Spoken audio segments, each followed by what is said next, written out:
Mind தி class. நான் ஒரு 5 minutes வெளியே போயிட்டு வரேன். யாராச்சும் பேசினாங்கன்னா போர்ட்ல பேர் எழுதி வை. Okay ma'am. ஏய் பேசுனா பேசிக்கோங்க, நானும் போர்ட்ல நேம் எழுத மாட்டேன். ஆனா என்ன கொஞ்சம் சவுண்ட் மட்டும் கம்மியா பேசுங்க, காரிடோர்ல கேட்டா அப்புறம் மேம் திட்டுவாங்கல்ல.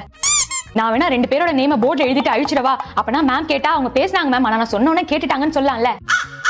ஏய் மிஸ் ராங் அமைதிருங்க. Did anybody talk? No ma'am, everybody was quiet only. Okay, go and sit. Okay ma'am. ஏய் கிளாஸ் டைம்ல சாப்பிட்டுட்டு இருக்கீங்களா? திவ்யா வாசி இங்க வருது. ஊடி வைங்க, அப்புறமா சாப்பிட்டுக்கலாம். அப்புறமா சாப்பிடும்போது எனக்கு பங்கு வேணும் சரியா? ஏய் ஹோம்வொர்க் நான் சப்மிட் பண்றேன். நான் இன்னும் ஹோம்வொர்க் முடிக்கலடி. இன்னும் எழுதலையா? சரிடா இத வச்சு எழுது, நான் எல்லார்கிட்டயும் கலெக்ட் பண்ணிட்டு கடைசியா வந்து உன்கிட்ட வாங்கிக்கிறேன் சரியா? என்னடி ஸ்கூலுக்கு நெயில் பாலிஷ் கொண்டு வந்திருக்கேன், இன்னைக்கு பேக் செக்கிங் இருக்குடி.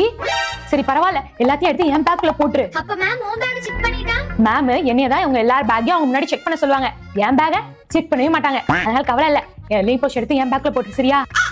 ஹே ப்ராஜெக்ட் 1 வீக் கழிச்சு சப்மிட் பண்றோம்னு சொல்லுடி. நீ சொன்னாதாண்டி கேட்பாங்க. நான் ஒரு சில் லீடரா இருக்கறதுனால எல்லாத்துக்கும் என்னையே கோத்து விட்டுறீங்க. சரி என்ன நம்பிட்டீங்க, நான் கேட்டு வரேன்.